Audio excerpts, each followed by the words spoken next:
జాతీయ గేయం వందే మాతరాన్ని కాంగ్రెస్ పార్టీ ఘోరంగా అవమానించిందంటూ హోంశాఖ మంత్రి అమిత్ షా మండిపడ్డారు.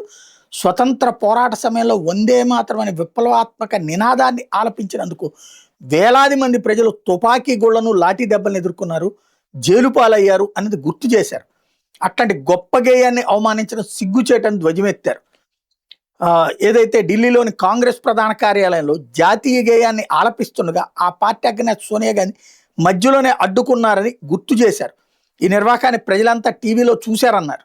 దేశ ప్రజలకు గేయ రచయిత బంకించంద్ర చటర్జీ ఆత్మకు సోనియా గాంధీ తక్షణ క్షమాపణ చెప్పాలని డిమాండ్ చేశారు.